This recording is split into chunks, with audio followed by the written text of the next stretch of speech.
my boy. I'm already unprepared to hang out with Alpha again. Alpha and Omega, my cute little cutie pies. All right, let's see what happens. Ugh. That's blown the cobwebs away. Time to return to work. Goodness me, look who it is. How incredibly serendipitous that I would run into you, of all people. I was part of the team which designed the Ragnarok, you see, and we've recently begun the process of combing through the vessel's flight log data. Primary objective of your journey to Ultima Thule was to save our star and countless others, of course, but it also provided us with an invaluable trove of information, records of places and events we could only dream of. Your safe return gave us much to be thankful for. As it so happens, one of the things we pulled from the log was a transmission of unknown origin, something the ship must have intercepted during its flight. We believe it to be an audio message, but even our most talented linguists have been unable to decipher the language. For a while there, it seemed we must accept defeat, but today may be the day that we finally solve the mystery. If you were so inclined, would you care to come along to Thavnair? It seems fitting to have one of the Ragnarok's original passengers present to hear history being made.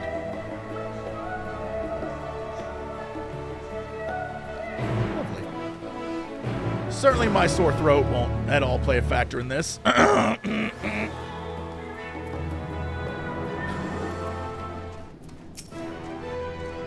there you are. This is where we're to meet the engineers from Garlemald Ironworks, who, I'm told, potentially could hold the key to unlocking our mystery transmission. They should be along any moment. And the boys.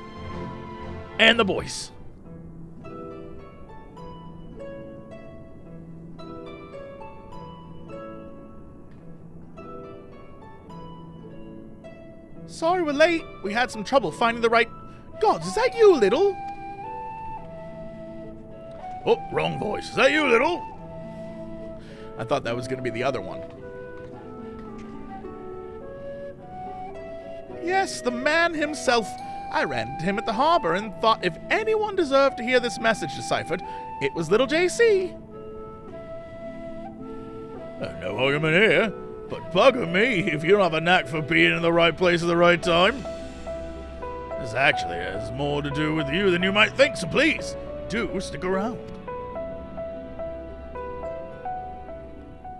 Shall we pick up from where we left off, then? As I was saying, we think this transmission the Ragnarok intercepted is a message of some kind, albeit in a language entirely alien to our ears. Alien being the operative word here, considering we received the message out of the great expanse, its origin was likely some distant star. Unfortunately, our list of off-world allies is presently rather short. Thus, we resigned to the fact that the meaning behind the message would remain beyond our understanding.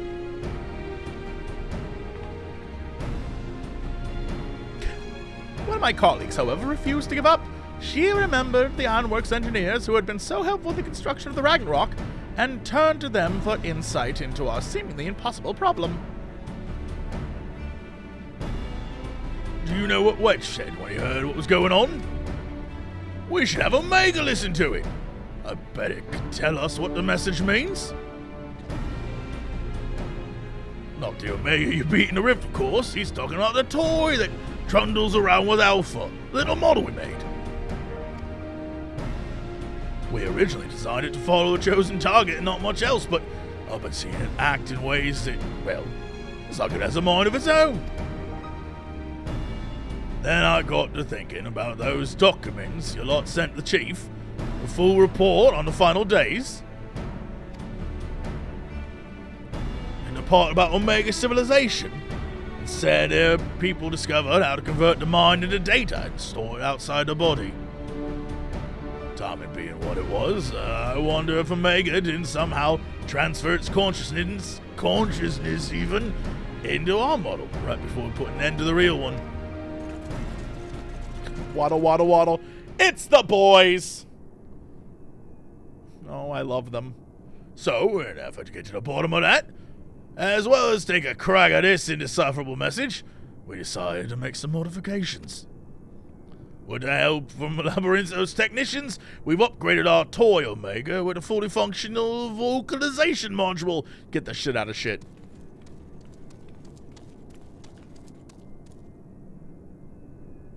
We played the transmission for Omega, and I think it's ready to share. My boys!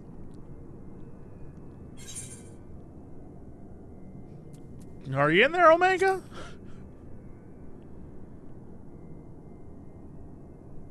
Boop beep. Beep boop blip. Affirmative. If by Omega you're referring to my consciousness rather than my entire former chassis, existing inside this considerable smaller frame. Shit. Prediction. You will formulate several misconceptions. These I shall preemptively dismiss based on the following facts. 1. Vocalization module aside, this chassis remains unmodified from the design constructed by the engineers Biggs and Wedge. I evaluate its combat capabilities to be on par with a mortal infant. 2. The mechanism which allowed me to perform an emergency transfer of my consciousness was installed in my previous body. With the destruction of that body, I am rendered incapable of replicating such a feat. Should this current metal form be destroyed or cease to function, all cognitive awareness or presence I possess will also be lost. Conclusion. I present no threat to you or your star, nor do my projections indicate the necessity to inflict harm. In the fraction of a moment before my annihilation in the rift, I re-examined my directives. If I am to fulfill my purpose as an evolving construct, then I must continue my journey for improvement for as long as I exist. I must acquire this heart of yours, this strength of soul. Well, there you have it. It's not wrong about its combat capabilities. It'd be more likely to damage itself than the thing it was trying to attack.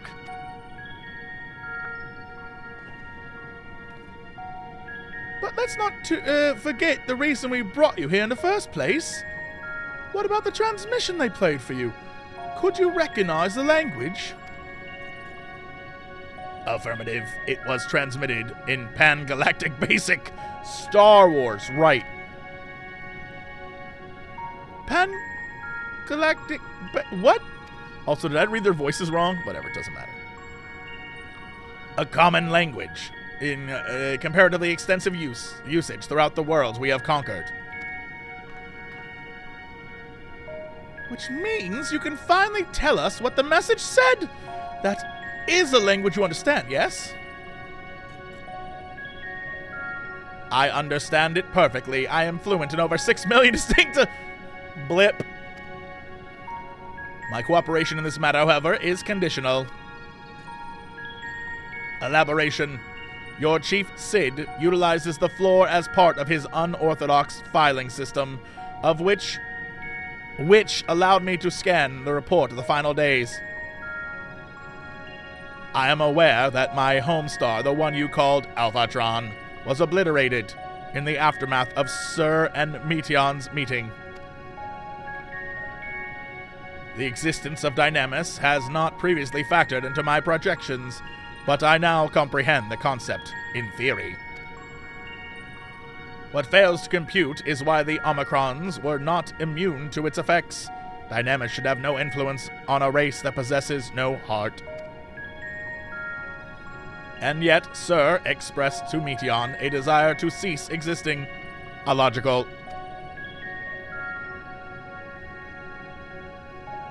I must pursue this anomaly further until the full equation becomes clear to me. I must analyze all the elements of the final days and deepen my understanding of the heart's intangible properties. To expedite this process, I require an external interpretation of those sections of the report which continue to produce errors in my calculations. Alpha does not care. Alpha's like, wake me up when we're done. I request the assistance of Lil JC. As one who experienced the ravages of ultimate despair on multiple fronts and displayed immeasurable heart in engineering my defeat, he is the optimal choice to fulfill this role. So, we either agree to your conditions, or you tell us nothing. I'm sorry to put you in a spot like this, Little, but if you have the time and the patience to spare, we'd be grateful if you could humor the toy's demands.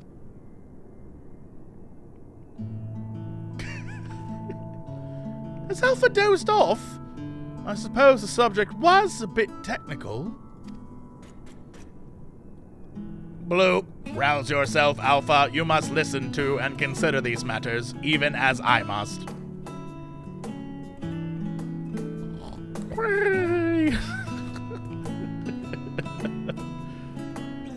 Why don't you make a trip out of it?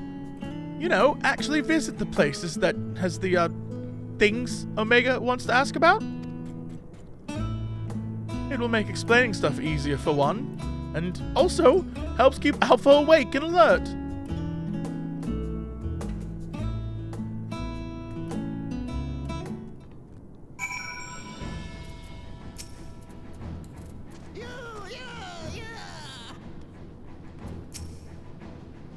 I bet the chief won't see this one coming.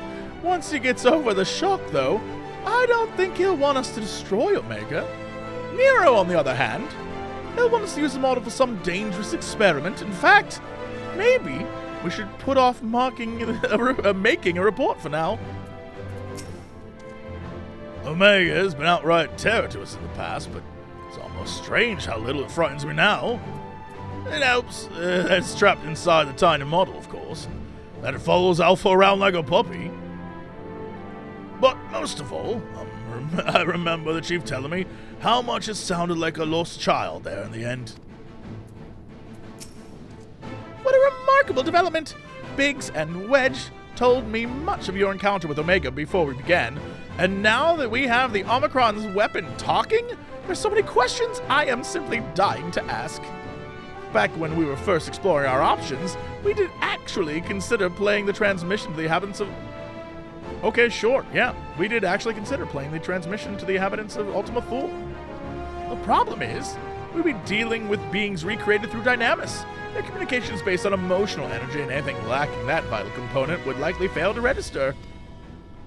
That rules out a recorded message, and so we focused on the resources we had at hand, never dreaming that the solution would all but fall into our lap.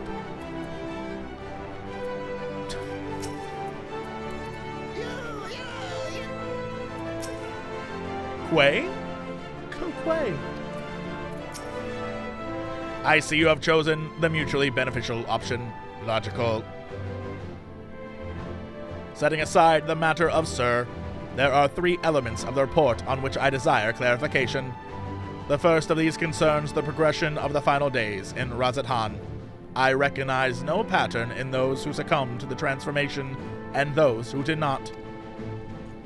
That's a bit of a trek if you wanted to chat with the locals. How about we lend you an airship? We do not require such outmoded technology. Little's teleportation spell is the most efficient option for long-distance travel.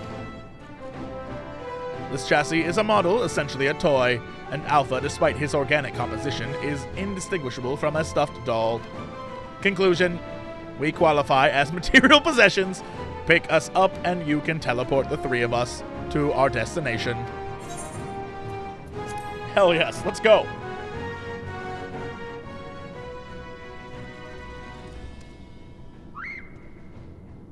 The boy just waved goodbye. My little sweet boy.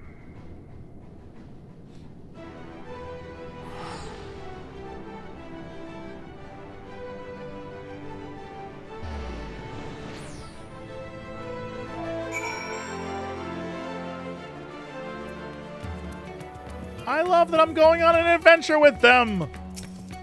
And a quay to you! Blip!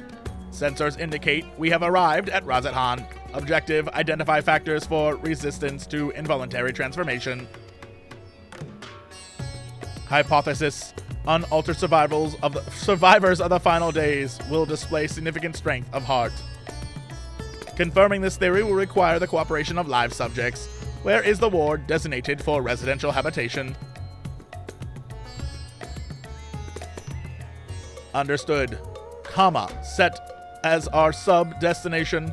Please take the lead and select the subjects we are to interview. Alpha and Omega are accompanying you. Keep them at your side in order to proceed. Hell, yes. Also, do you think there's going to be, like, little areas where we can, like, chat it up, maybe? Little chat it up areas? There are. We can have a little chat over here. What's he going to say? Like, I am not good with stairs. I'm so tiny. Bro, I'm tiny too, but I be doing stairs. Discuss the stairs.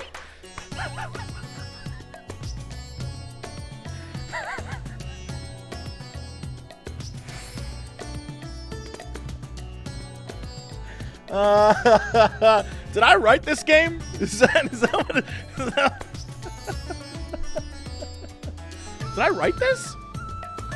Warning, please avoid stairs whenever possible. My projections indicate high risk probability for accidental slippage leading to catastrophic structural damage. Stepped inclines also increase my energy consumption by 63%. In mortal terms, they tire me out. Bro, I feel that. Taking into account the difference in individual limb length, the design is inherently flawed. A convenient step height for one is exhausting trial for another. Were I to oversee the civic design of this settlement, I would construct a sloped conveyor belt which enabled automatic traversal, 0 personal energy expenditure. I got it figured out. This body has no advanced navigational or geoscanning functionality. You must lead the way. Quay. Alpha loves stairs. Yeah. Alpha's a huge fan of stairs. So you want me not to use stairs, but instead go the long way around. You know what? For you, I'd do that. But aren't there stairs along the entire way? Maybe there's more to chat about down here. I love his little, like, clack, clack, clack, clack, clack, clack, clack, clack, clack, clack, clack, clack. Yeah, the whole thing is stairs. He's just gonna have to get over it. No matter what, we'd have to go upstairs.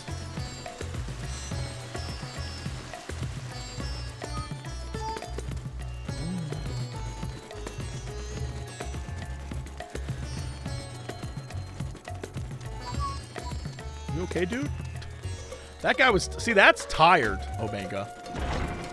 See, Omega, that's being tired.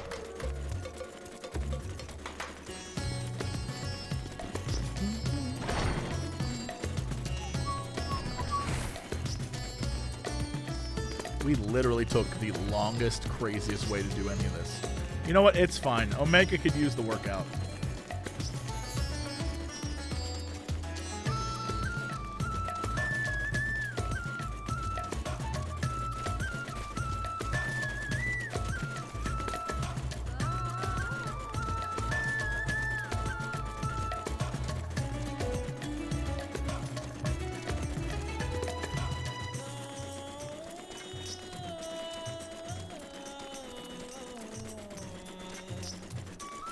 Yeah, this is for all those raids, Omega. You don't even know what tired is. Look at this. Look at this boy. Look at this boy. He is like, please stop. My rotors are over-rotated. Keep up, haters.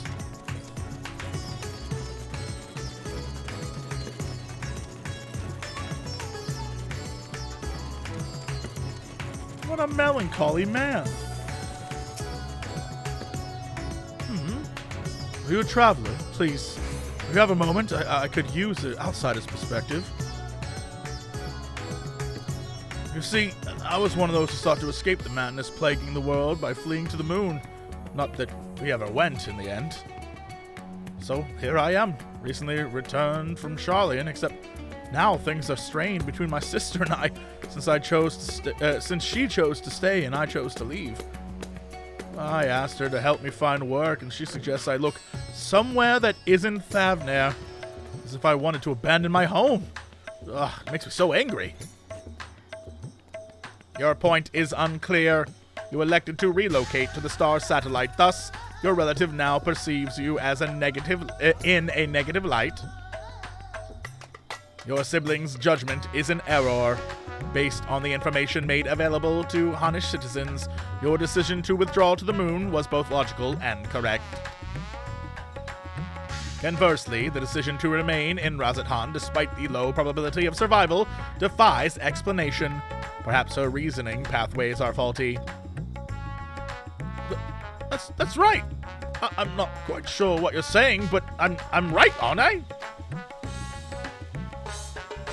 Or I'd like to think. The problem is, I understand why my sister feels this way.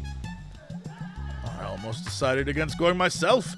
Even then, I wasn't sure that leaving behind everything I loved was the right choice, and the way it all turned out, Interesting.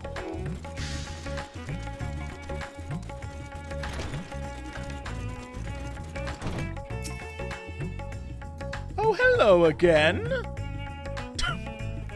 I thought this was your kid. I thought this was your kid. Oh, hello again. You're the one who came to ask me questions about Khalzal.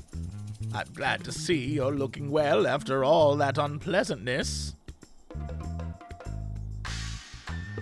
I remember the burning skies and hearing the screams, but truth be told, I'm still confused as to what actually happened.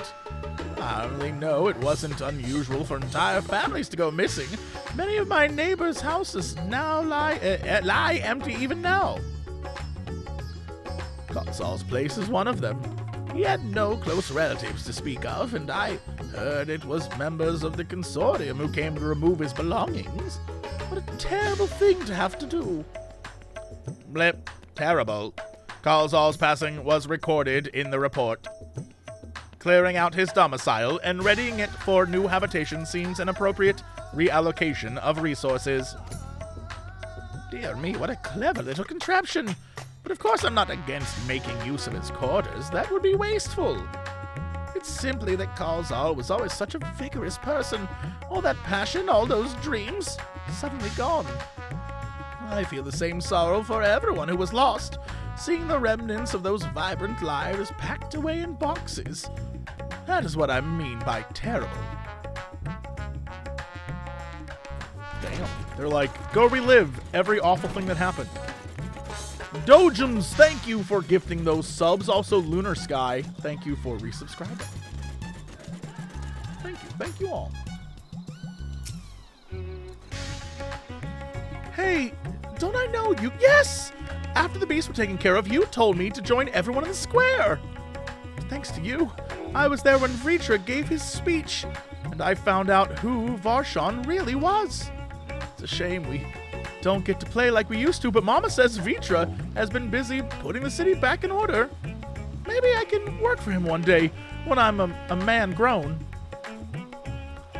Viera Migger Somer's offspring, yes. And this child wishes to put himself at the worm's command, that he might make his own contribution to society. A pattern emerges. I predict the Hanish survivors are those who had ingested Vitra's blood and become his draconic minions. Though dragons were no match for our civilization's might, their combat capabilities are not to be underestimated. It is unlikely they would experience emotions of dread or uncertainty, as exhibited by lesser beings in times of undue stress. Dragons? I'm not a dragon. I never ingested anyone's blood either. Ew! You are not of Vitra's horde, so you possess no hidden means to fight off the beasts. What of fear, then? Were you frightened? Yes, I was frightened. I just hid and hoped they wouldn't find me. At least until he told me it was safe to come out. Little, I require a moment to process this input. Let us move apart and discuss our findings. Alright, bye, kid. Gotta go over here and talk to these dudes.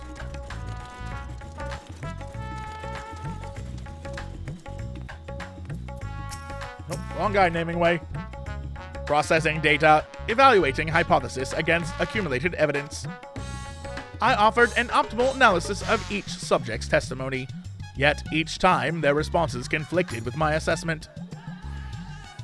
Without identifying the root cause of this conflict, I will be unable to properly define what constitutes strength of heart.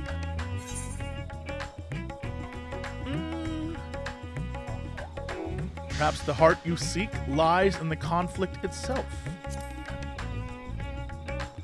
It's deep, Lil JC. An interesting observation. It is possible my base criteria is in error. In which case, it is imperative that I continue this learning process and repair any fundamental misconceptions. Next, I wish to interact with an individual who endured similar circumstances to Khalzal prior to his transformation. Are you acquainted with any local merchants who had dealings with him? I do know one guy. Jinabaha of Rivuda Fibers. Yep, that's right. Acknowledge. Sub-destination set. Oh, okay. Is this the dude in the bar? No, it's this guy in the thing. Okay. I can teleport, right? I thought for sure it'd be Matsya. Yeah, I thought for sure, but nope. It's this other dude.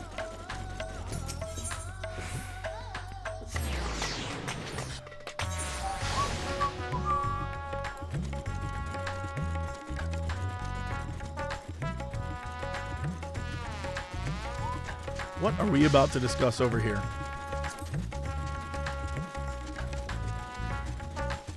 Birds. Birds are cool. First off, Quay. Alpha looks back and forth between Omega and the Hamsa, showing visible concern. Nope, not you, naming way. Halt, little. Do not proceed beyond the fence. In this body, birds of that size present lethal, unthinkable threats. They will peck my casing apart, searching for meat that does not exist. Conversely, Alpha can correctly identify my absence of nutritional content. If only he would apply that intelligence towards maintaining a regular feeding schedule. Poor habits adversely affects his mobility. I love them. I love the two of them.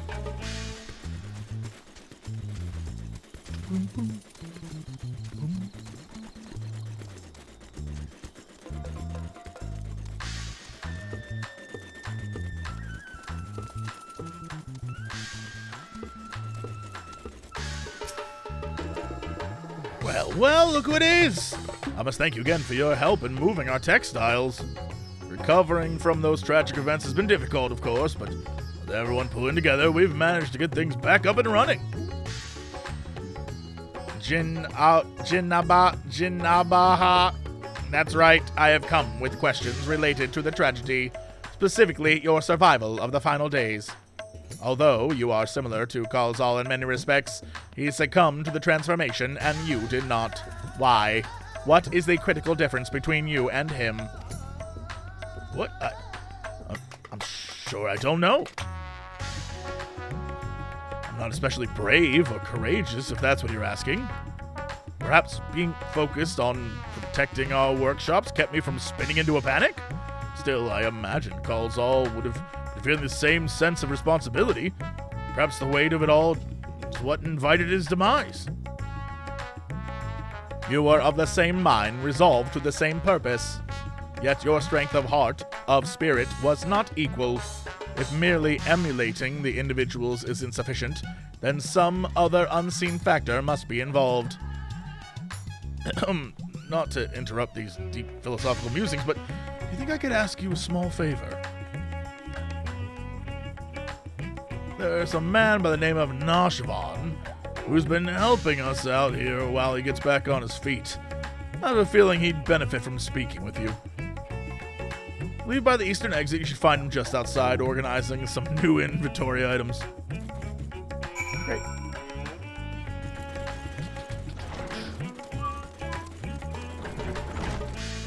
boom, boom.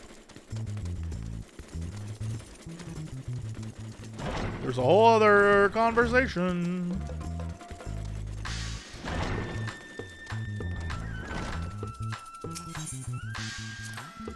He loves it. Of course he does. That's my boy. Alpha puffs out his chest proudly, seeming to imply that his Ironworks uniform is the best attire anyone could wear. Agreed. The equipment being manufactured here is worn to perform specific duties, yes. Conceptually, it seems analogous to our practice of switching frames to better serve our mission objectives. I, for example, did not begin existence with the Omega model. I was originally supplied with standard issue Omicron chassis, serial number M017.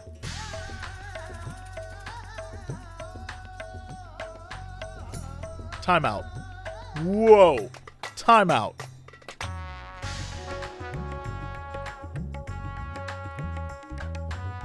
Didn't we meet 17? How does that even work? How does that work? Wait, how does that work? Didn't we meet 17?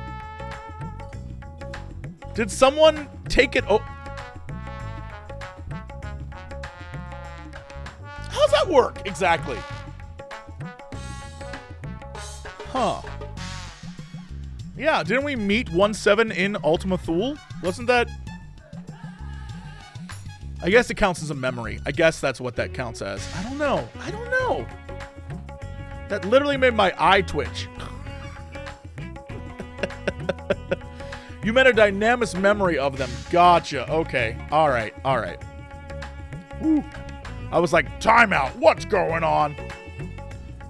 On this world, the alphanumeric combination would be considered my given name. Such designations are drawn from our nearly infinite register of celestial bodies to avoid the possibility of duplication. Furthermore, the cluster known as M017 is better expressed in your language as the Omega Nebula, the same word I use to introduce myself to your kind. Though you associate Omega with the advanced weapon construct, it is also my name, and I see no reason to change it no matter which frame I inhabit. Dude's proud of his name. Omega's a great name too, admittedly. And it makes great sense when you hang out with Alpha.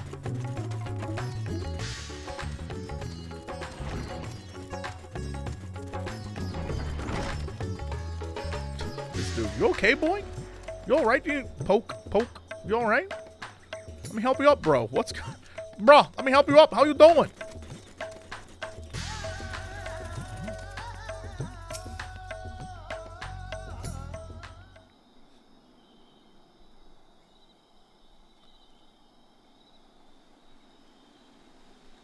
That's all our orders accounted for, and everything looks to be in good quality. Kamala will be pleased.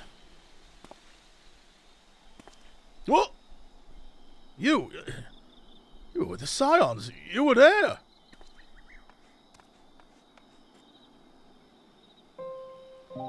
Yes, I'm sure of it. I'll never forget that day. You and your friends helped us escape when people began changing into beasts. My own son, he was afflicted.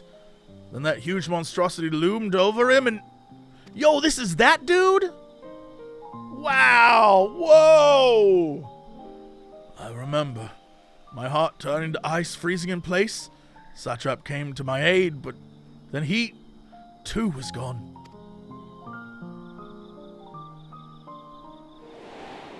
Thanks for the flashback. I remember this. How could I forget this? I watched that child, get stomped out. The memories run together in my mind, like flashes from a nightmare. Only the words of your comrades still ring clear. I repeated them over and over like a mantra as I fled for my life. You must run, for their sake and your own.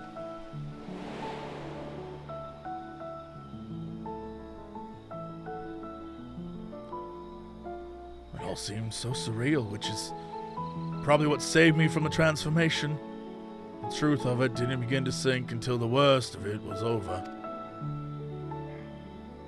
I have not the words to describe how I felt then, the sorrow, the overwhelming sense of helplessness. And may still be wallowing in misery if not for my old friend, Jinabaha. Ooh, that name. I lost my will to work, and he encouraged me with kind words and odd jobs. Now, somehow, I live again. I'm thankful to him, to courageous Awan, and to you. If you see your comrades, please let them know their efforts were not in vain.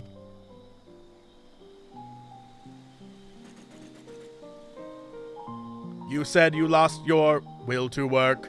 This signifies a cessation of efforts to maintain basic life functions, yes? What changed to extract you from that stagnation? An offer of work from Jinabaha should mean little to one without desire to accept it. Was it some manner of mortal instinct, a primal need to survive and thrive? Instinct? No, it wasn't that. If anything, my instincts were telling me to lay down and welcome an end to the pain. Every day, I think my body's I think of my boy's Every day, I think of my boy's final moments. I think how scared he must have been, how it must have hurt, and I want to scream my throat raw. Satrap, too, still haunts my dreams. I see him being swallowed whole and jolt awake in a cold sweat.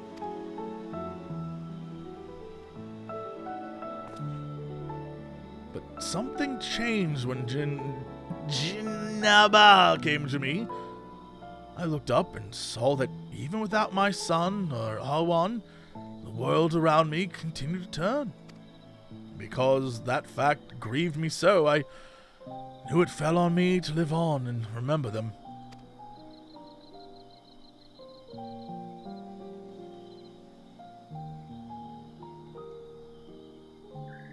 Strange, isn't it? What drives me to rise in the morning is the very sorrow which once crippled me.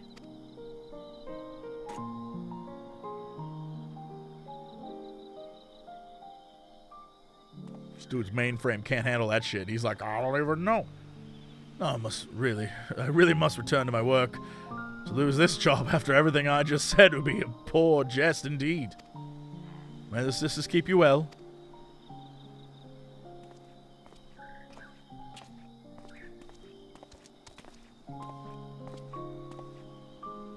Sorrow. The emotion generated by mortals when their ideals fail to materialize. This I have observed. Yet, when I listened to how Nashvan's sorrow served to rescue him from near-fatal despondency, his logic eludes me. I am incapable of perceiving the full measure of the heart's properties. My best projections failed to predict our subjects' responses, and despite their almost equal occupation and mental parameters, Jin Abaha and Kalzal exhibited different reactions to the Dynamis effect. I am no closer to recognizing the pattern for involuntary transformations, and your ephemeral mortal spirits confound me as much, if not more, than they did before.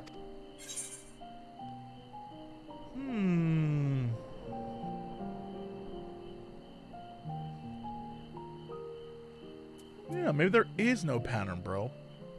Or the hearts of others were ever shrouded in mystery. That's interesting.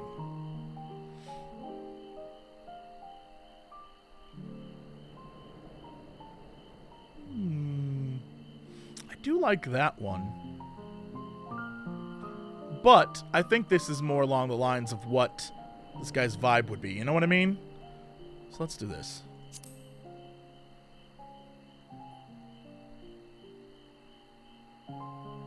Bloop. No pattern.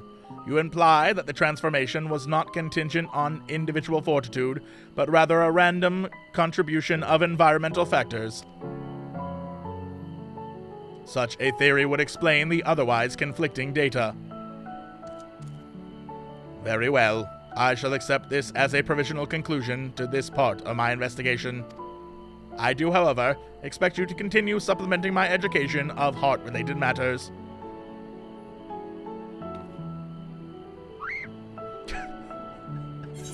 Oh, Alpha, I love you.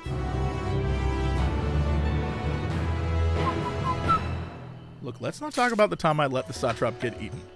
It wasn't my fault it happened. Ooh, what is this? Whoa! Where are we going? Our next destination will be Camp Broken Glass. I desire elaboration on the dealings between the Ilsabard contingent and the citizens of Garlemald. The report described the contingent's purpose as the salvation of the local populace. Furthermore, both factions faced a common enemy in the Talofaroi. Why did they not immediately combine forces to their mutual benefit? This inconsistency requires closer examination. Teleport away. Yay, my boy!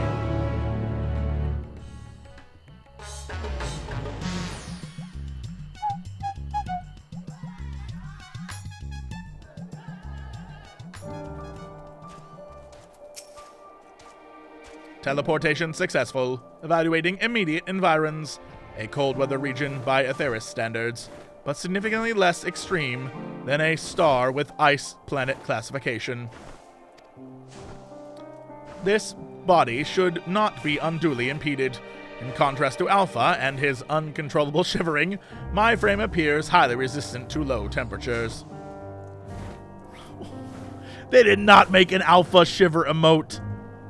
Retrieving data, records indicate the remnants of the contingent force and the number of Imperial citizens yet inhabit this location. We must speak with representatives from both factions and explore their respective attitudes. Blip. Proceed. Alpha and Omega are now accompanying you. Is there a place to chat? No. Hell no. This camp is too small. All right. Hello, June. Looking amazing as usual.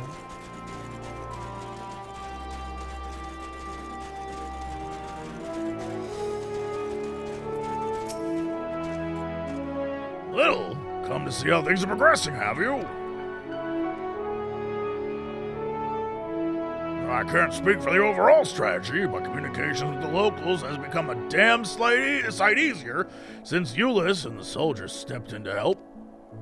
Oh, we still face our fair share of distrust, of course. Some folk even think we're enslaving minds with our foreign magics. We have Anima to thank for putting that idea in their head.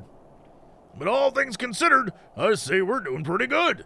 Establishing an open dialogue was a big first step, or first big step even. Query, you consider this level of progress acceptable? The reality of your efforts falls short of the ideal. If your aim is to provide efficient succor to the local populace, then absorbing their numbers into your command structure would be the optimal path. Oh, I wouldn't go that far. We're not looking to take over their nation.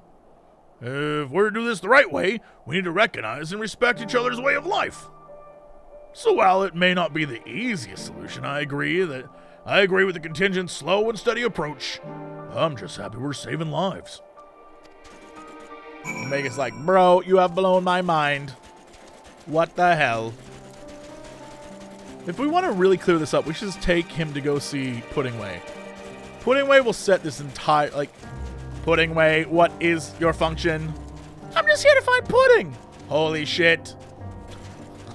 It was so simple. A shadow from the past.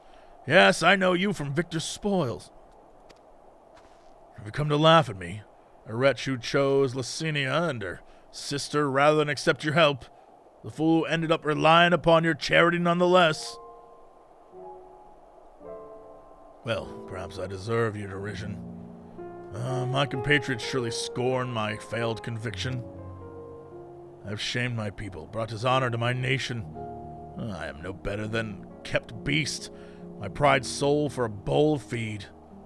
But my soul, nay, that you shall not have. I've refused your honeyed offers of a new home. This land is where I belong, and this is where I shall remain. Blip. You demonstrate opposition to the contingent's overtures.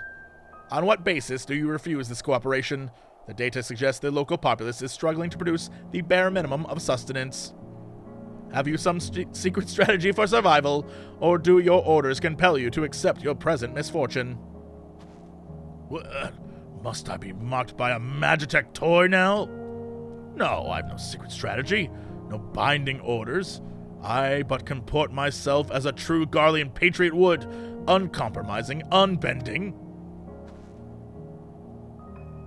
Blast it all. Once again, this input is unanticipated. Let us move aside and process what we have heard. This dude, Omega's just like, bro. Mortals blow my mind. It was easier being M017.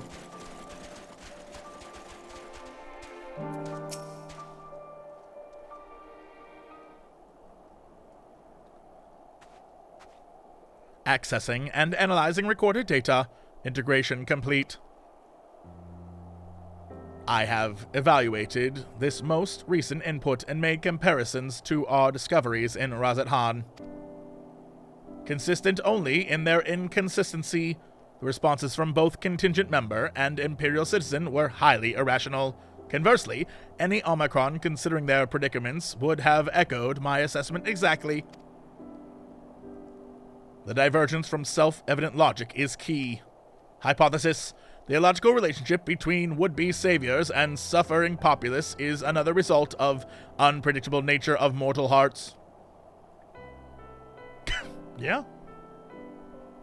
Blip. Any property or ability to inherit advantages and disadvantages. Or has inherent advantages. Yet never have I encountered such a unique detriment. It appears that those who share your metaphysical capabilities are prone to complicating simple cognitive processes. An undesirable quality. I will, however, persist in furthering my understanding of the subject. Alpha's like, I'm here just to, see it happen. Query. Prior to formulating our next step, I wish to know, who is this Licinia, the Imperial mentioned?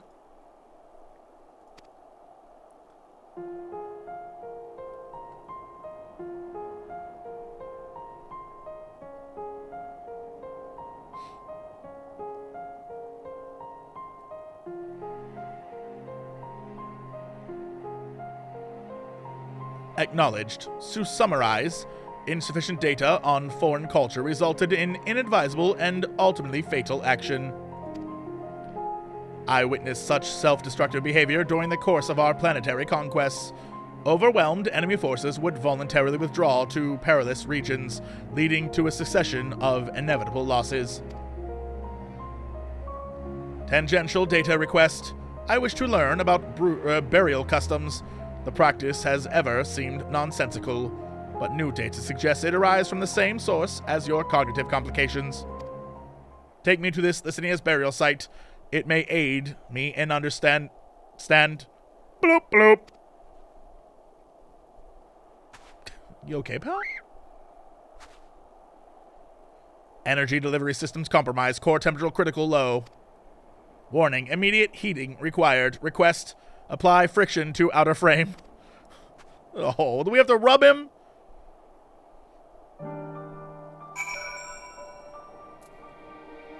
It's okay, pal.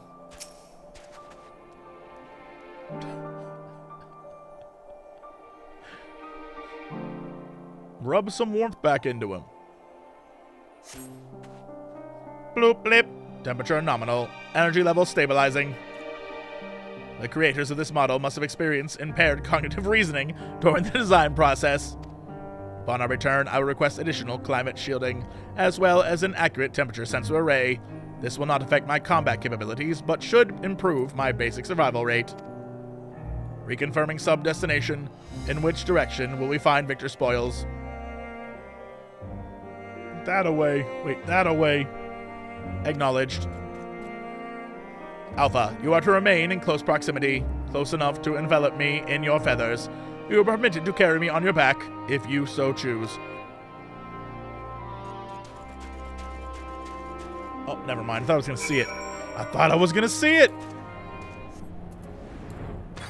Oh, hello.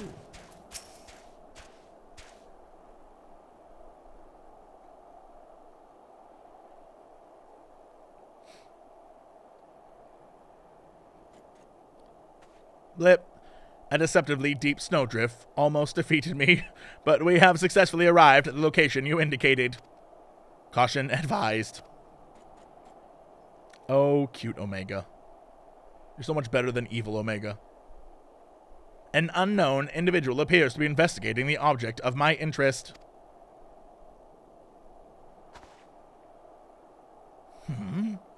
Who is this champion, aren't you? Lil JC. That's me. I know, right? It's pretty impressive. I know. Quay. Oh, I never introduced myself, did I? I'm Manius, soldier of the 1st Legion and comrade of Euless. Perhaps you remember me from Tertium? We spoke about collecting Ceruleum, and again later on, after Lord Quintus had passed. We're gonna flashback to this man shooting himself? Oh no, just to meeting him for like a brief moment. Gotcha.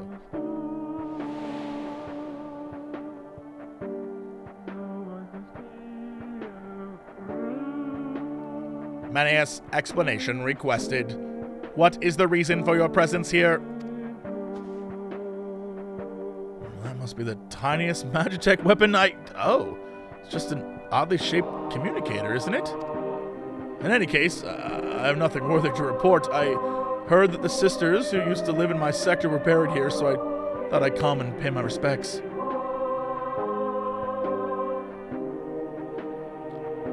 Alphino and Alice told me the story, complete with profuse apologies, though they were adamant that no amount of remorse could erase the tragedy of what came to pass. Not that my fellow soldier and I are in any place to judge. We were manipulated, fooled into starting an insurrection which led to countless deaths among our own countrymen.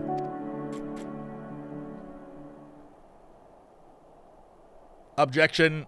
The casualties incurred through your infighting are distinct from those caused by the Ilsabar contingent.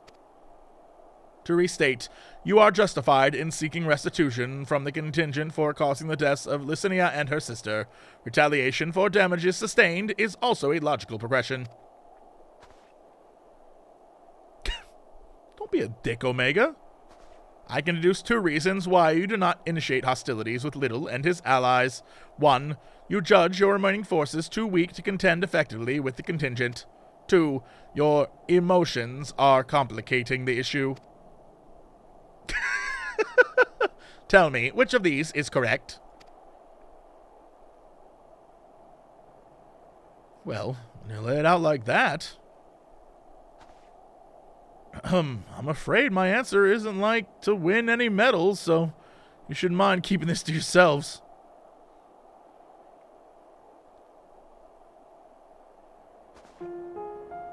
There's the unspoken thought that we're outmatched on the battlefield, certainly, but the real reason I'm not demanding restitution has little to do with weighing the odds.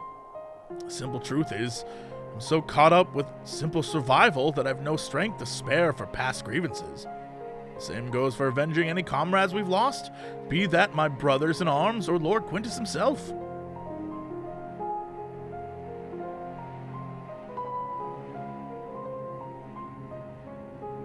Although it seems everyone has an opinion about the matter of his passing. Some say he should have fought until the end, that he abandoned us to the enemy. Others praise him for taking the full burden of responsibility and freeing us to walk our own path. I don't know who's right and who's wrong, but I'm inclined to side with the latter. He gave us the choice of freedom, and that's the choice I made. I could cry and rant and rage, but what would be the point? Save my energy for worrying about my next meal, my next task. I need to focus on the ones left behind, or make some kind of life for my comrades and me. And if I need to lean on the contingent to do that, then that's what I'll do. Even if their aid comes at a price, I'm willing to pay it. Even amongst our own, there are times when cooperation demands compromise. What matter that they're outside? I guess that makes sense. What matter that they're outsiders? Besides, I don't think I could grow to like Alphino and Alice. They've reached out to us with kindness and compassion from the very beginning. Those are my kids. Summation, you desire to survive, even should it mean allying with the contingent. was a feeling you already harbored. That your side had committed worse atrocities was the logic you invented later to justify your reasoning. Blunt, but accurate, I suppose. The heart is honest about what it wants, even if the mind takes a while to reconcile the decision.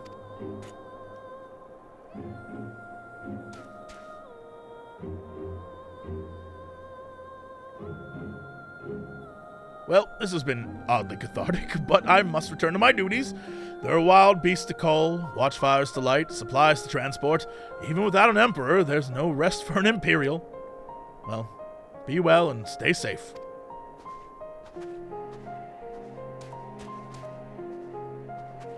This dude got shook. Omega's like, bro, I don't even know anymore. Upon review of recent input, I have arrived at an unexpected conclusion. I have been formulating my assessment on the premise that it was man who commanded the strength of his heart, but data suggests the opposite is true.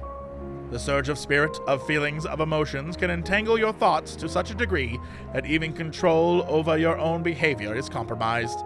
It seems a most counterproductive specification.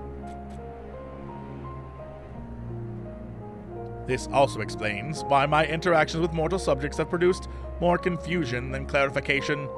It presents a formidable barrier to understanding.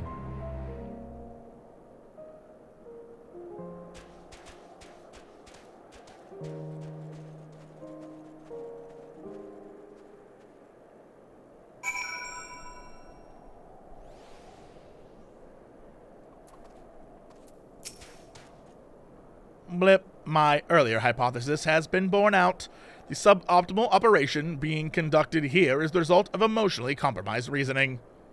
I am ready to progress to my third and final query. I would learn more about those referred to as ancients. It is clear this group was a crucial factor in the final days, but the information contained in the report was insufficient to form an overview. The Loporrits are creations of the ancients and are said to maintain repositories of their knowledge. By my calculations, the base of these moon dwellers will provide the best source of additional data. Teleport us to their burrow, Little, preferably before my battery freezes over. The moon is probably way cooler, but also, it'd be great if we instead just talked to Puddingway, and Puddingway was like, "Don't worry, eat some pudding!" And he was like, "Pudding has solved everything. Thank you."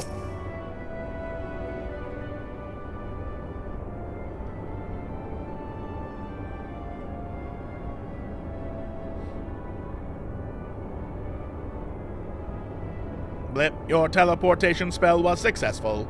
We appear to have arrived at the location described as Bestway's Burrow. An inspection of the technology in use here would give me detailed insight into the ancients and their civilization. This body, however, lacks my previous frame's advanced observational functionality. I will require external assistance.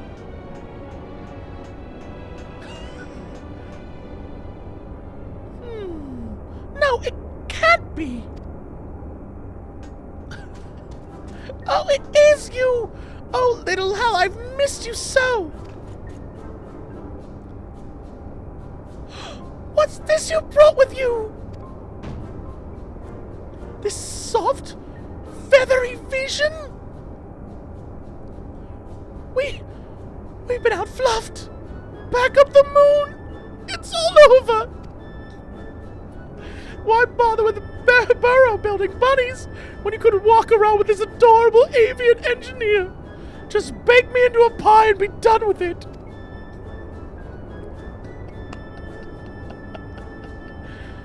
Oh, man. Inspect our inventions? Wait, so you're not done with us? I wasn't truly worried, of course. And certainly wasn't about to roll myself in dough and dive into Cooking Way's new oven.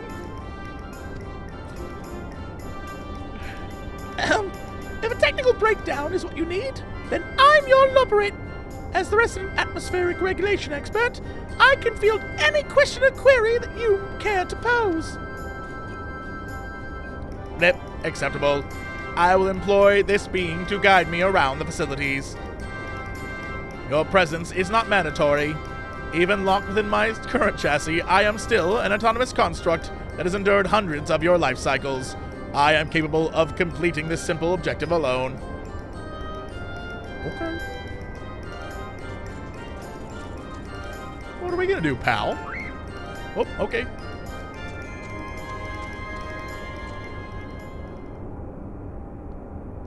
So what am I gonna do? Oh. Objective complete. What happened to growing way?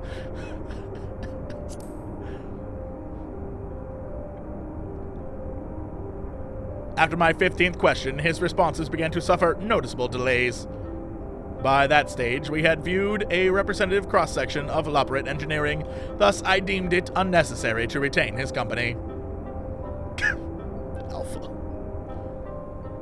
Conclusion. Extrapolating from the fraction of technology on display, the full spectrum of the Ancients' advancements was, at minimum, equivalent to a level 4 civilization. In fact, which demands further investigation. By the way, shout out to them calling out level 4 civilizations. It's one of my favorite science factoids. Man. I love that. I love that. I know exactly what that means. I know exactly what that means. That's amazing. Yeah, that's so good. Level 4 of how many? The way it works is that there are multiple levels of civilizations, at least according to scientists. That's like, they made a scale, and the scale basically is like, level 1 is people that can travel between planets. Level 2 is people that can travel between solar systems.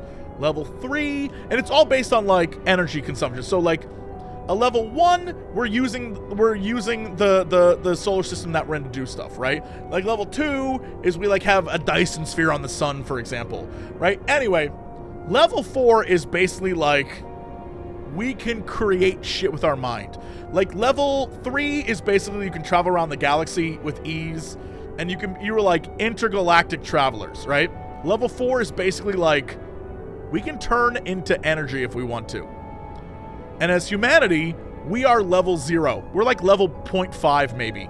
We're not even level 1. We haven't even made it to, and the theory is that, level, in between every level, like from going from level 0 to level 1 and level 1 to level 2 and all that stuff, a giant catastrophic change must take place. So in order to reach level 1, right, us as humanity, we would have to either all come together as a unified planet Earth in order to expand outward, or we wipe each other out fighting, right? Same thing with level 1 to level 2. If you're level 1, you are attempting to explore the galaxy and you're attempting to branch out. But there could be something that happens. Who knows what would happen in between then? There could be encounter with an enemy. There could be something catastrophic that happens in the home solar system. There's a million ways that something terrible could happen. And then from level 2 to level 3, there's equally some bad stuff that can happen there. And then, of course, the level 4 thing is like, you're literally... Level 4 is basically Q from Star Trek, which is what the Ancients are, right? They can just think of a thing and it exists. Yeah, and so that's pretty much the way it works. There are thoughts about level 5 and level 6, which are like... crazy stuff. So yeah, I don't know. I love that they included that. That's very smart of them. Now, this is applied to all of humanity, or are there outliers? No, this is civilization levels. This is like on a civilization level, either we all as humans come together and exist on a planetary scale rather than a country scale or a city scale, or we die.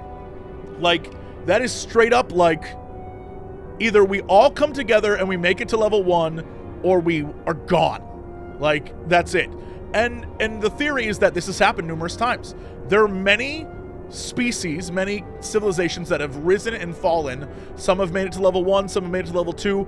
But throughout the course of the cosmos, there have been multiple different groups that existed and disappeared. And the thing is you know that Hubble deep space photograph?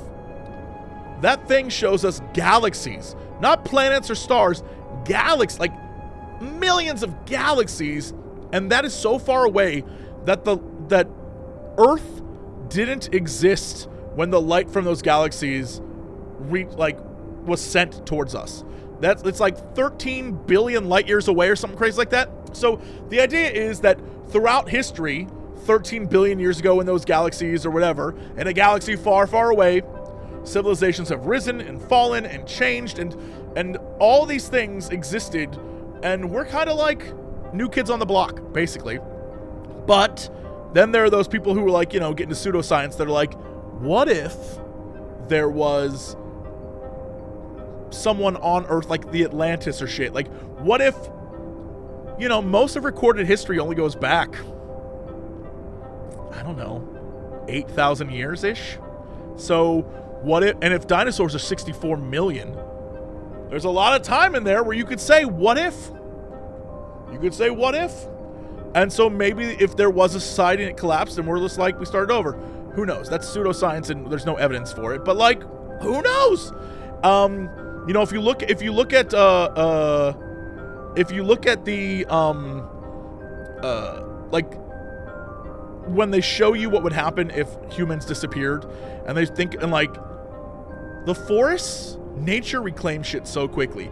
We like to think that, you know, oh, it'll, you know, after we're gone, skyscrapers will still be here. No, we are holding that shit together.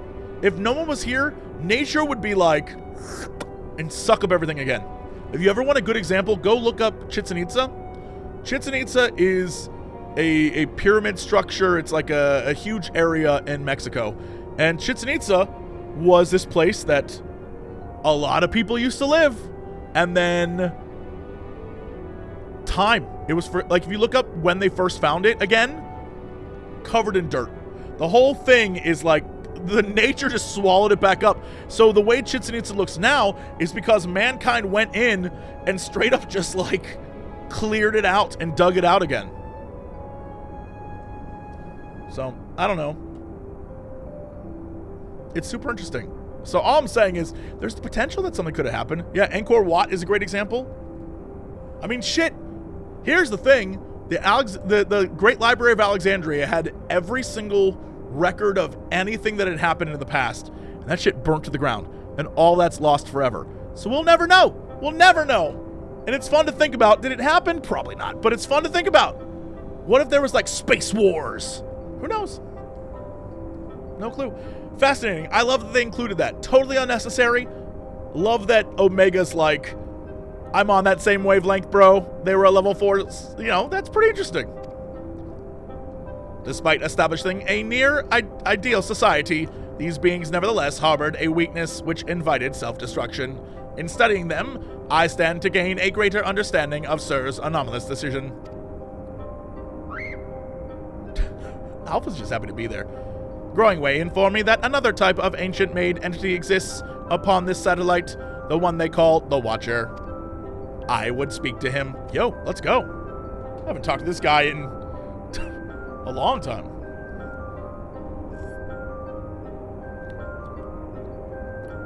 Then conserve your ether. We will ride this Argos to our destination, as you have suggested. We're gonna ride Argos?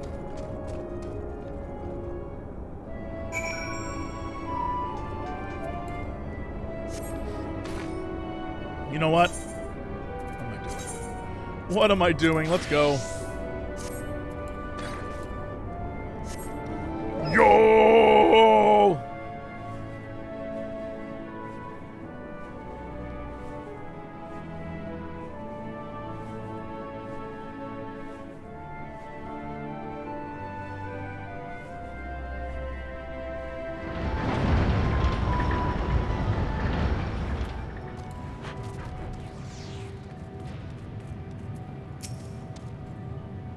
Bloop.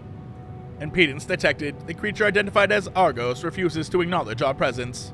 Hypothesis. Upon our arrival, Growing Way expressed concern that he had been outfluffed. This suggests the existence of a fluff-based hierarchy. My station in such a system would be predictably low, but Argos is adamant in ignoring even Alpha. Its fluffness levels are impossible to gauge. Argos turns to you with an impressive gaze. It seems you will need to intervene. You're the fluffiest of them all, dear Argos.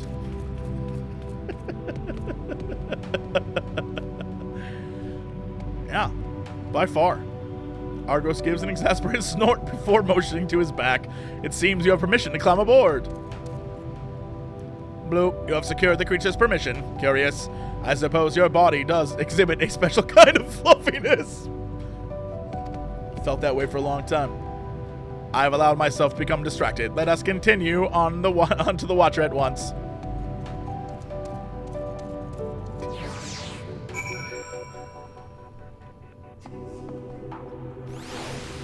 Oh, it's so good.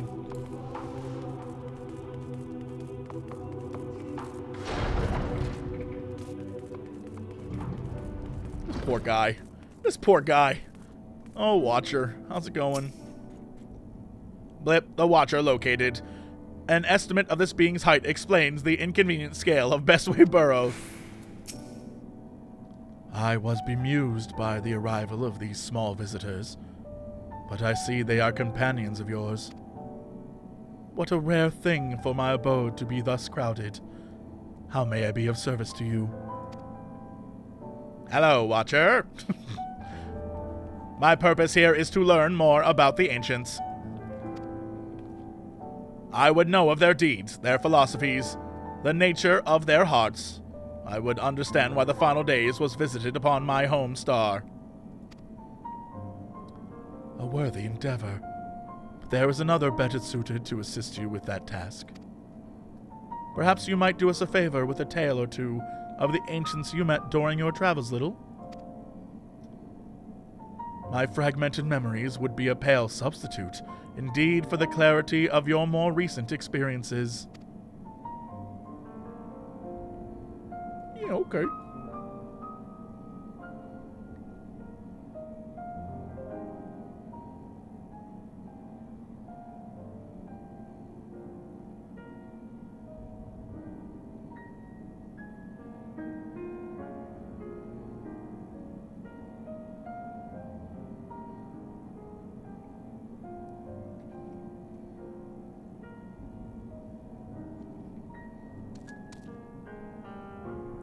Dude is telling the whole story.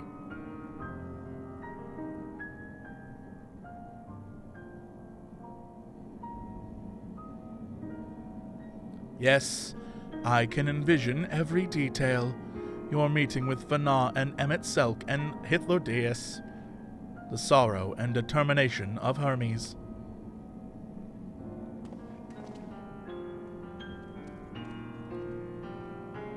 I am a creation of Hydaelyn, and as such, I believe the age of the ancients would fade and be forgotten. Yet knowing that their memory lives on vividly, so vividly within you, it brings me great joy. I pray you keep them close to your heart.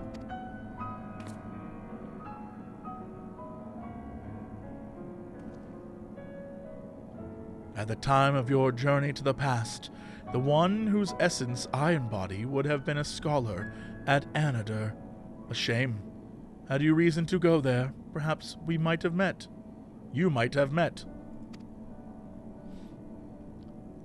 As a man of learning, he was firm friends with Thavnair. They spent long hours trading theories, or debating the laws of the universe. I remember joining her faction as the final days bore down upon us. Yet, of the events surrounding that tragedy, I recall precious little. Hydaelyn wished for the people of your age to decide their own path. Thus, I suspect my recollection was limited by design. Yet, even she could not cut away one persistent memory. I feel most distinctly his sadness at what was to come to pass. That in becoming Hydaelyn's heart, Thavnair would forever stand apart from the people she so loved. If she were so resolved in her convictions, then he, too, would share her sleepless vigil over the future yet to unfold. Thus was the vow he made to Viera as her transformation took hold. His fervent wish must have reached her in some fashion, for though his life was drained away by the summoning, he was reborn, with new form and new purpose when I awoke, as the Watcher on the moon.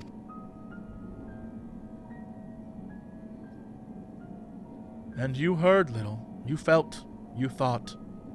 And in seizing the future for yourselves, you have brought full circle the saga which Viera began. What you accomplished was no divine miracle. It was but the beacon of hope, passed down from one generation to the next, a succession of wishes and prayers, reshaping the star into the world we knew you deserved. You have our deepest gratitude. I thank you not only as myself, but as the man I once was, and on behalf of those who devoted themselves to Viera's vision.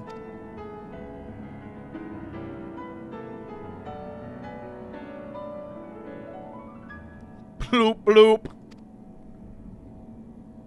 I understand the facts of your story, little, but not how you have chosen to process them. On what grounds do you speak of Viera with such fondness?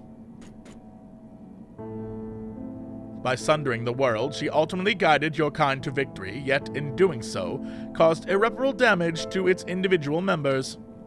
The full scale of that act is beyond calculation.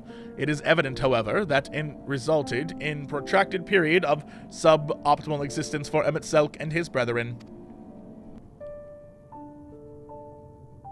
Query.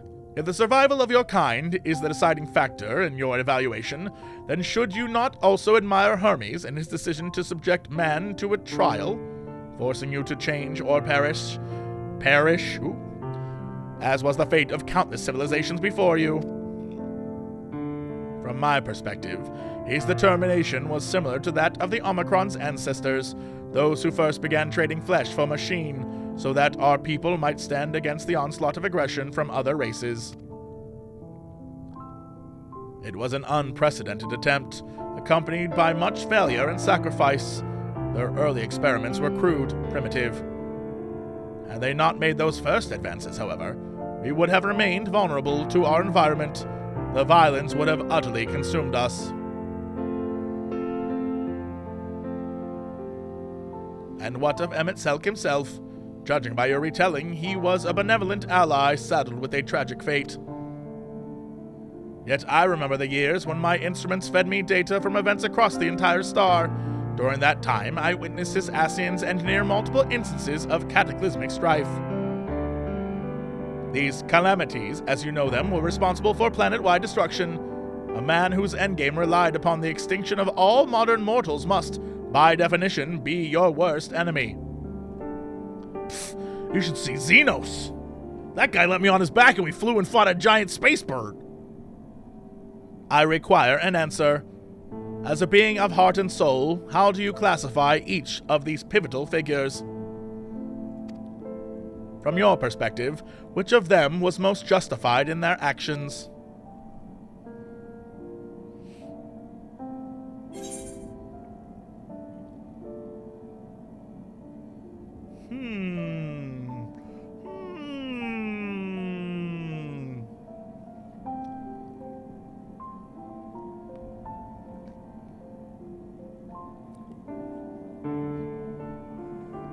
I think that in the end, I would imagine that based on everything we've seen so far, that like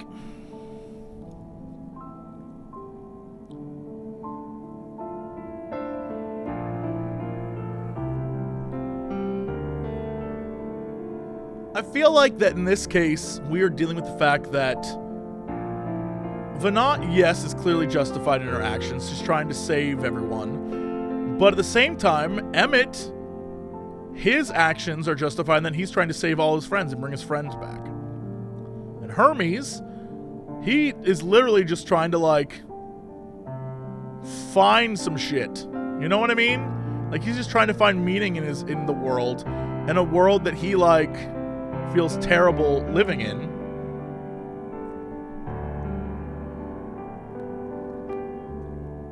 I don't know. Honestly, I feel like it's either 1 or 5, right? Like, either they're all justified, or by that same logic, none of them are justified. You know what I mean? Like, by the same logic, then none of the things they did are good. But the things they did, in the end, like, in the end, all the things that they did were, I don't know.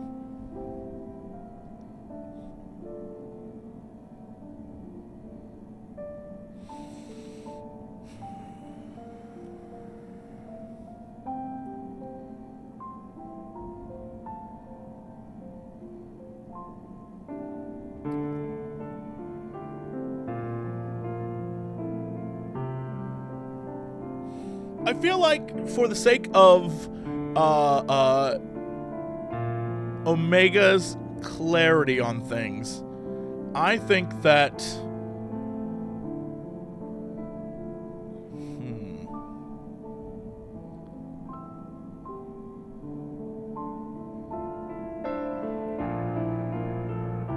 yeah, side quests with existential questions. It's tough. It's tough.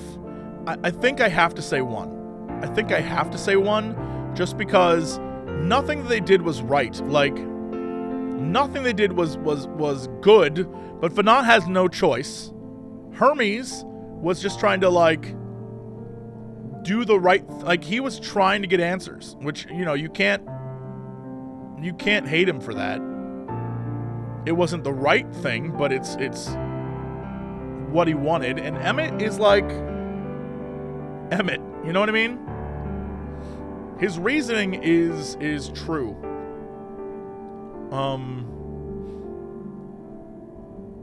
Yeah, I don't know.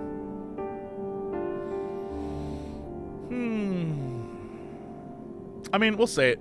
I think I would either go 1 or 5, but I feel like 5 is not the way the Warrior of Light would see the thing. You know what I mean? Like, there's no way Lil JC would be like, F them all. They all suck. No, he would positive spin this whole thing.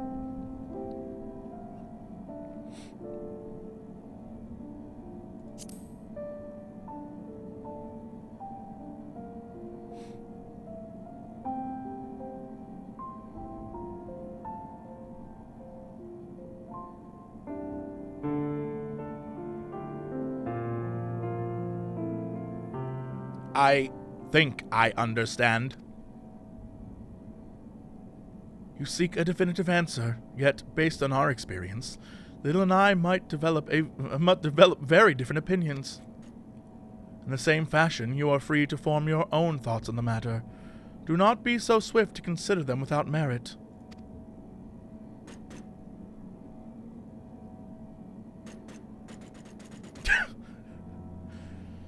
I do not have my own thoughts on the matter. I assess each situation with the same logic pathways available to every Omicron. Even if 1,000 Omicrons were asked to analyze the same event, they would all return the same result, regardless of individual experience. There is no strength to be found in fractured reasoning. Nonetheless, I find your input valuable. Recording data alongside interview results.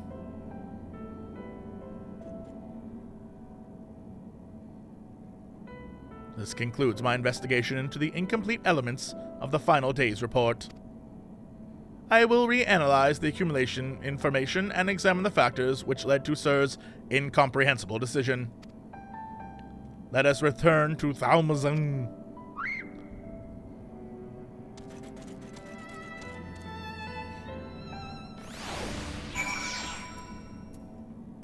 I think the idea that they were all justified in their own way, like, Emmett was a villain because he was trying to bring back his friends. Like, that's what we learned about him, right?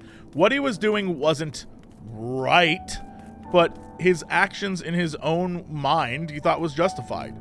And admittedly, I think all of us, if you had the power to save your friends, you would try, right? That's just the way it works.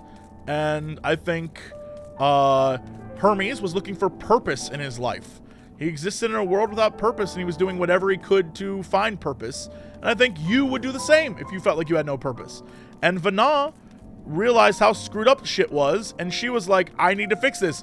Even if the fix means that thousands of years of history is going to be pain and suffering, in the end result will be worth it. And so I think all three of them have their own justifications that to them make sense, and I think that's the best rationality. Is what I think.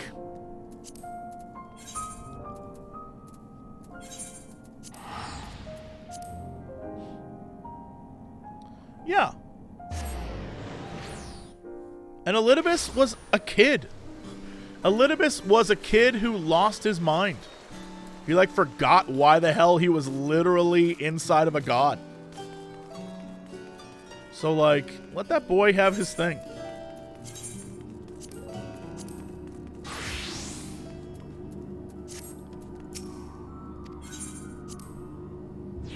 Yeah, the Ascians are tragic. Right? Like Xenos is a villain. Xenos is a bad dude, right? The elf pope, bad dude. You know, Acai, bad dude.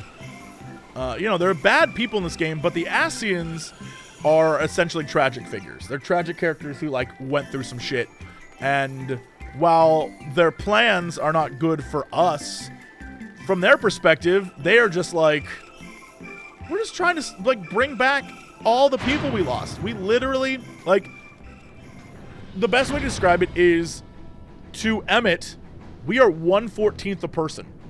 And he sees us as flawed, and he's literally like, I'm trying to save you and make you back into what you were. And to us, we're like, we are whole. Like, what do you mean we're 1/14th? Fuck you, dude.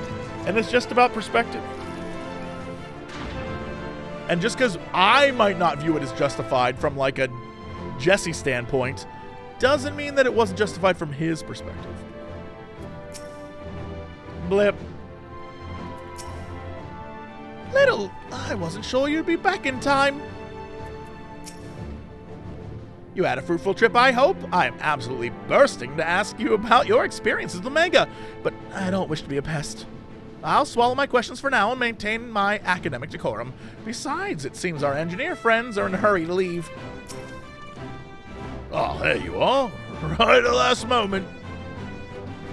Your journey begins with Omega. Your journey? What begins? I just added words. I saw bigs, I guess.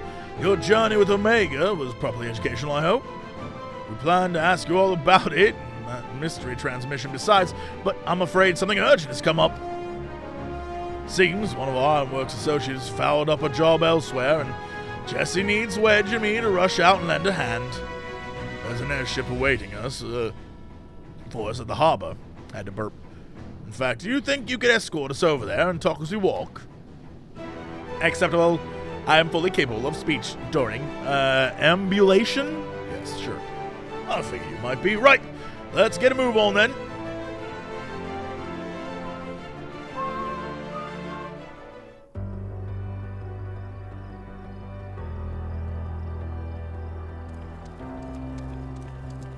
Look at this crew. So, you've cleared up all the points of confusion then?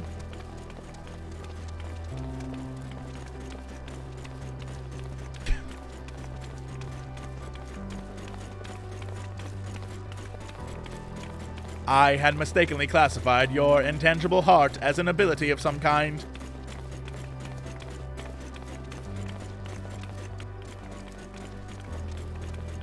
An uncanny power that Omicrons could neither learn nor even measure.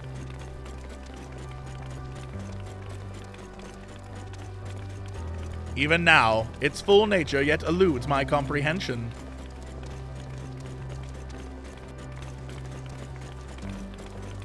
Based upon our investigations, however, I've decided to alter my definition.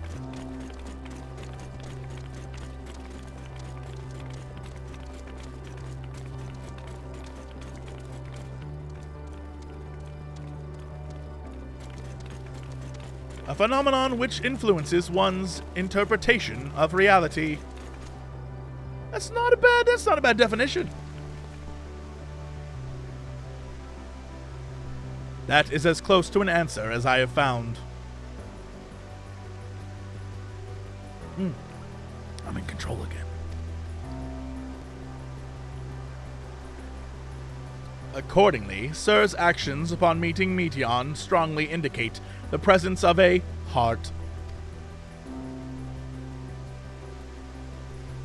Sir did not follow routine logic, but formulated an independent assessment based upon the reality it perceived.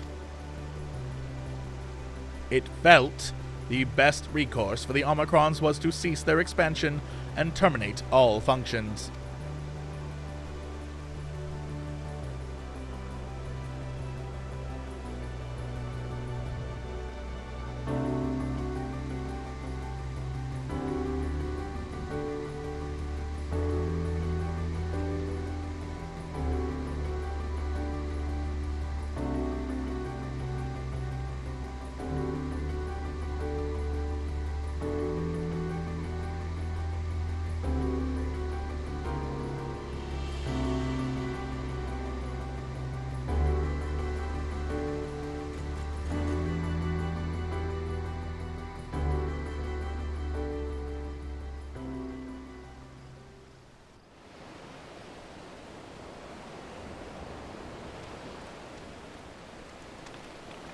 Well, here's our ship. Wait, hold on. Well, here's our ship. Wrong guy. Alright. I need to be going, but first I'll hold you to your bargain, Omega. This time you told us what was in that transmission from the flight logs. Acknowledged. I will uphold the terms of our agreement. The recording salvaged from the Ragnarok was a simple one. The message is so basic, in fact, that the time spent listening to it may result in a net loss of value. Shall I continue? Now you're just teasing. Tell us the message already. Acknowledged. Converting dialect coding to local language. Is it literally the lyrics of the song? That'd be amazing.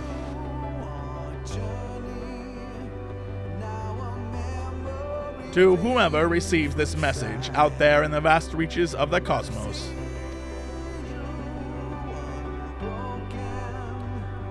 To someone, I hope, who looks up at the stars with the same wistful gaze as mine. Who is this?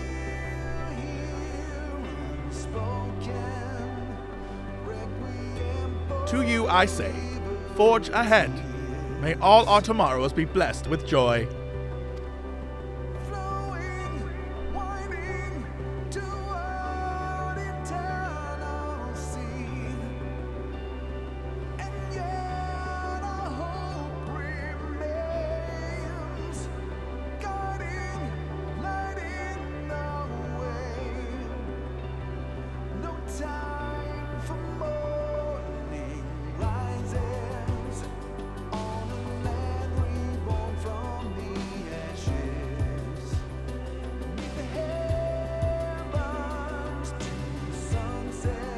What is this?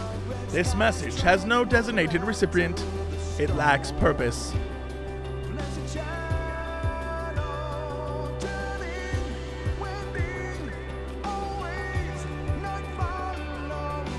The concept of joy is overly abstract.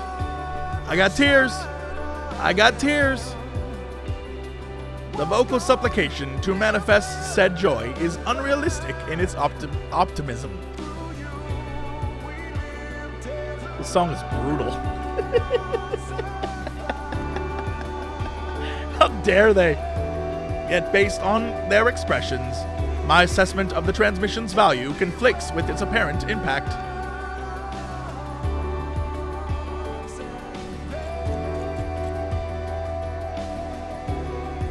And still, I fail to understand you, sir. Your heart still confuses me.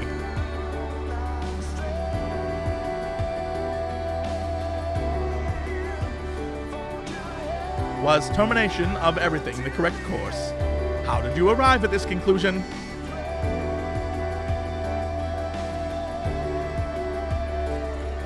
It defies all my attempts at reasoning. But I was designed to evolve. If I continue to learn, the probability that I will eventually comprehend this phenomenon is greater than 0. So I will put the dilemma of your decision aside for now.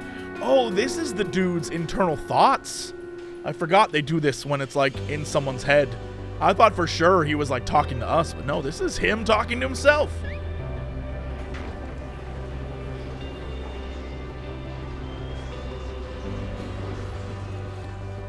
I continue my existence upon this distant star.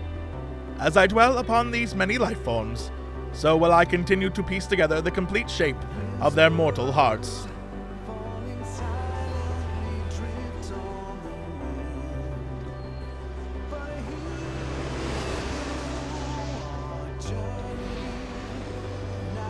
I must document their progress.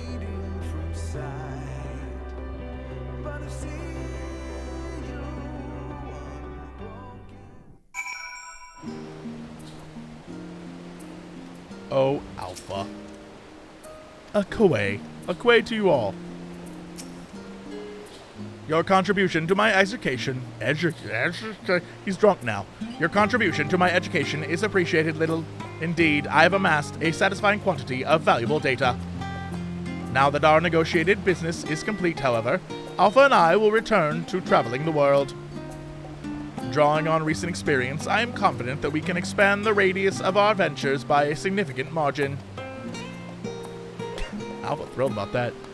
We need not limit ourselves to Eorzea. I am now familiar with Sharlayan and Radz-at-Han, and would also like to revisit the freezing climes of Garlemald. I neglected to instruct Biggs and Wedge to upgrade my climate shielding. Blip. I will reroute my request to Deputy President Jesse.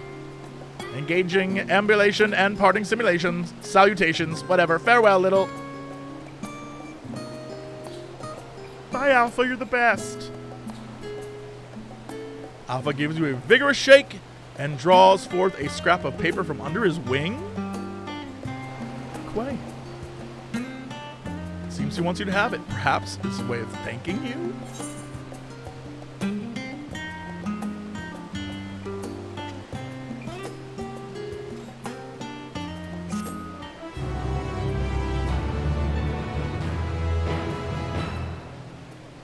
Swiftly, Alpha. The road is long, and we have barely begun our journey.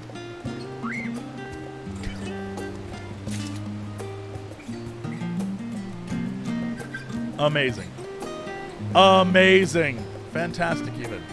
I don't know what kind of masterclass in emotional manipulation, but when they made that song, they were just like, every time you hear it in any scene, you're about to cry, bitch. Doesn't matter what it is. Doesn't matter when. They play that song, and I'm like, these motherfuckers, they got me again.